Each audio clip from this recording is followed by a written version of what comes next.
Hello guys, আসসালামু আলাইকুম। আশা করি সবাই ভালো আছেন, আমি ভালো আছি। তো আমার এই নিউ ব্লগে আপনাদের সবাইকে স্বাগতম। তো আজকে উদ্দেশ্য হচ্ছে পাসারে যাওয়ার, যা আপনারা বাংলা ভাষায় বলেন বাজার। সেখানে যাচ্ছি আমরা কিছু কেনাকাটার জন্য। তো সাথেই থাকুন, দেখতে থাকুন।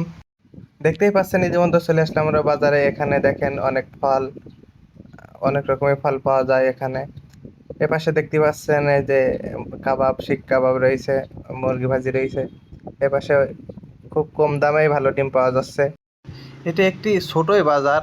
তো এখানে যা যা লাগে সবই কিছুই পাওয়া যায়। তো দেখতেই পাচ্ছেন এখানে এখনো অনেক দোকানে বসবে, কিন্তু দোকানপাট এখন আসি পারেনি, লোকজন জমজমাট হয়ে পারেনি। দেখতেই পাচ্ছেন সব জায়গা ফাঁকা। তো এখানে অনেক ভালো ভালো জিনিসই পাওয়া যায়। এখানে দেখতে পাচ্ছেন অনেক সুন্দর সুন্দর জামা কাপড়। এটা কাজ করার জন্য এমনি তেমন হাই কোয়ালিটির জামা কাপড় না। এর পাশে দেখতে পাচ্ছেন যে অনেক সুন্দর সুন্দর সবজি পাওয়া যাচ্ছে টাটকা। এটা বাংলার দোকানই।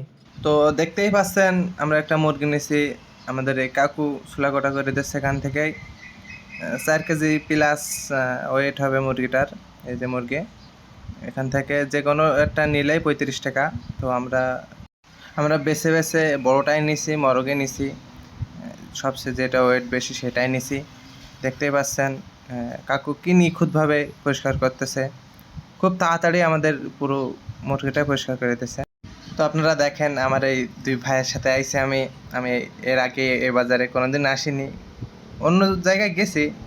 তো এ বাজারটা খুব সুন্দর, আর এখানে অনেক মালই পাওয়া যায় যেটা আমাদের দরকার।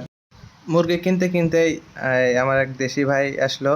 খুব ভালোই লাগলো তার সাথে দেখা করে। দীর্ঘ দীর্ঘ 3-4 বছর পরে দেখা হলো আমার ওই বন্ধুর সাথে। বাড়ি থাকতে একসাথে খেলাধুলা করতাম। তো দেখতেই পাচ্ছেন ইতিমধ্যে আমাদের মুরগি প্যাকিং করা শেষ হয়ে গেছে।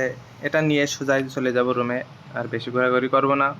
তো এই আমার ব্লগ কেমন লেগেছে আপনাদের কাছে সবাই কমেন্ট করে জানাবেন। আর আমার পেজটা ফলো দিয়ে রাখেন এমন ভিডিও পেতে। তো আমার এই ভিডিও এখানেই শেষ করছি। সবাই ভালো থাকেন। আল্লাহ হাফেজ, আসসালামু আলাইকুম।